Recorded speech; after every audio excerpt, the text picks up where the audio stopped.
Excellencies, ladies and gentlemen, I am energized by the prospect of sustaining the ongoing dialogue and cooperation with Russian Federation.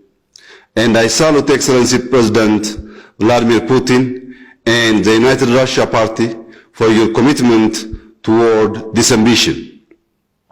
This conference has picked a set of topics that are thought-provoking. It makes an implicit connection between peace and security and non-intervention on domestic affairs of sovereign countries, a cardinal principle of the United Nations Charter. It highlights the role of political parties, both ruling parties and rivals, for domestic political stability and international cooperation. And it proposes reviving traditions. I wish to start with the latter. The Russian Federation and African countries have a rich tradition of pushing back counterproductive interference. The Russian Federation was a key ally in continental independence movements against oppression, colonialism, and slavery, both domestic and foreign. These independence movements have produced leaders and intellectuals whose groundbreaking insight have lasted decades. Emperor Haile Selassie, Kwame Nkrumah, Jomo Kenyatta, Frantz Fanon, Nelson Mandela, to name a few. By no means were they perfect, but as Africans, we do stand on their shoulders as we enjoy our freedom and sovereignty today. The Russian Federation was the home of many of the philosophers who have inspired African leaders and ordinary people as they dreamed of an economically and politically liberated Africa, a dream still in the making.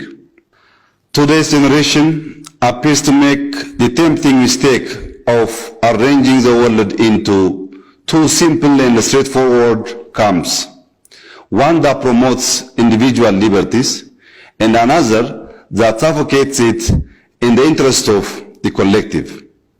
An even damaging mistake is to declare the former has forever defeated the latter, that human condition is forever focused on the search for personal enrichment to the perpetual weakening of community and to the depletion of our planet and ecosystems. Ladies and gentlemen, I want to quote an African proverb. Open quote, when there is no enemy within, the enemy outside can do you no harm. End of quote. I regret to acknowledge that we have not yet won the battle against enemies within. Chronic poverty, inequality, unemployment, identity-based politics, and violence. It is because of such enemies within that we stand vulnerable to external interference.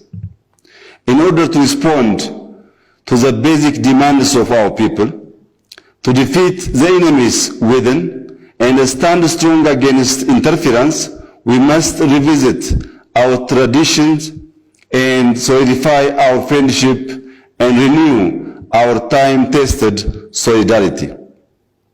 Political parties carry the responsibility of charting out the philosophy through which the state governs. And in today's especially troubled world, political parties have the grand opportunity of coming up with a more truthful philosophy, one that fosters individual creativity as well as collective well-being. I chair a political party, Prosperity Party, that has put forward such an idea.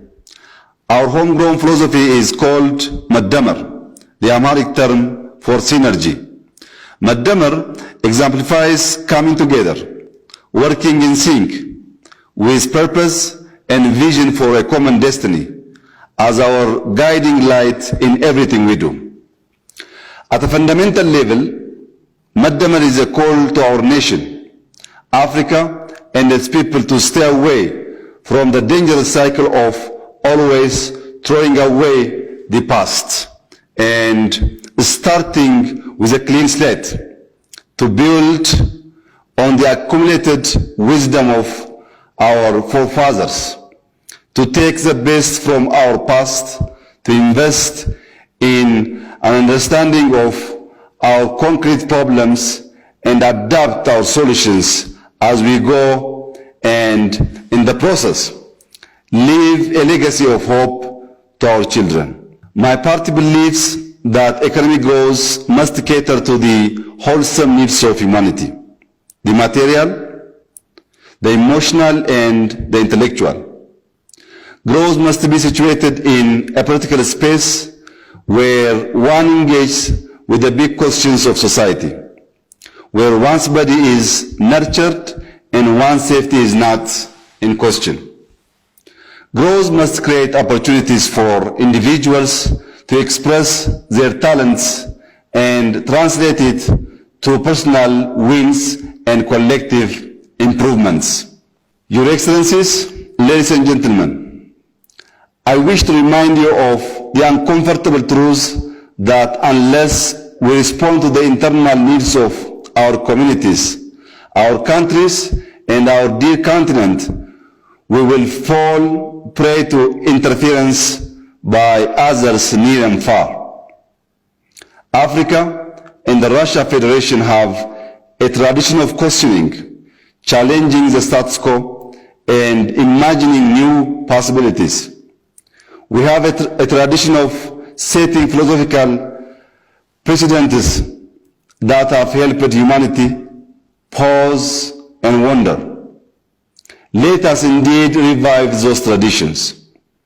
I am confident this event and the Russia-Africa Summit 2022 will prove to be historic platforms where we build a lasting cooperation, ask brave questions, and exchange thoughtful ideas that will make each one of our countries better prepared for anything.